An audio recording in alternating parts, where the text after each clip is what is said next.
ভিতরে নবী সাল্লাল্লাহু আলাইহি ওয়াসাল্লাম বলতেছেন, হাদিসটি বুখারী শরীফের হাদিস, কানা রাসূলুল্লাহ সাল্লাল্লাহু আলাইহি ওয়াসাল্লাম ইযা দাখালাল আশরু আহয়াল লাইল ওয়া আয়কাযা আহলাহু ওয়া জাদ্দা ওয়া শাদ্দাল মিযরা।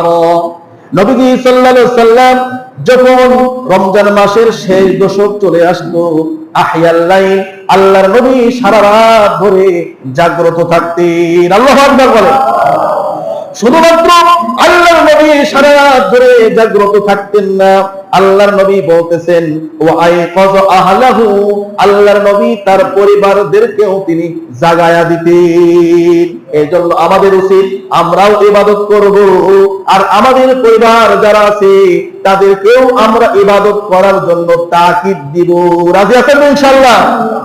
আল্লাহর নবী বলেন ওয়াশাদ্দা ওয়াজাদ্দা ওয়াশাদ্দাল মিযরা, আল্লাহর নবী যথাসাধ্য এই রাতগুলো বিনয়ের সাথে ইবাদত করার চেষ্টা করতেন। আল্লাহর নবীর কোনো গুনাহ ছিল নাকি বলেন? কথা বলেন। আল্লাহর নবী ছিলেন নিষ্পাপ, তার কোনো গুনাহ ছিল না। তিনি যদি এই রাতগুলো সারা রাত জেগে জেগে যদি ইবাদত করতে পারে, আমরা তো গুনাহগার, আমাদের গুনার কোনো শেষ নাই। আমাদের কি পরিমাণ ইবাদত করার দরকার নিজেরাই উপলব্ধি করতে হবে। আল্লাহর নবী সাল্লাল্লাহু আলাইহি ওয়াসাল্লাম আরেকটা হাদিসের ভিতর বলেন, হাদিসটি বুখারী শরীফের হাদিসের ভিতরে এসেছে, মান কামা লাইলাতাল কদর ঈমানান ওয়া ইহতিসাবান গুফিরা লাহু মা তাকদ্দামা মিন যামবিহি। আল্লাহর নবী বলেছেন, মান কামা লাইলাতাল কদর, যে ব্যক্তি কদরের রাতে দাঁড়িয়ে দাঁড়িয়ে নামাজ আদায় করবে, ঈমানান ওয়া ইহতিসাবান, ঈমানের সাথে এবং সওয়াবের নিয়তে। কিসের নিয়তে?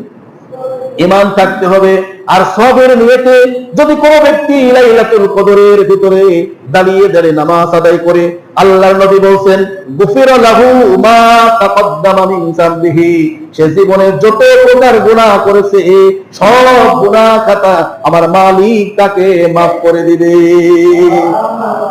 বুখারী শরীফের হাদিস। এই হাদিসের ভিতরে আল্লাহর নবী সাল্লাল্লাহু আলাইহি ওয়াসাল্লাম বলতেছে, যে ব্যক্তি ঈমানের সাথে এবং সওয়াবের নিয়তে এই লাইলাতুল কদরে ইবাদত করবে, দাঁড়িয়ে দাঁড়িয়ে নামাজ আদায় করবে, আল্লাহর নবী বলেন তার জীবনে যত গুনাহ আছে সব গুনাহ খাতা আল্লাহ রাব্বুল আলামিন কি করবেন? maaf করে দিবেন।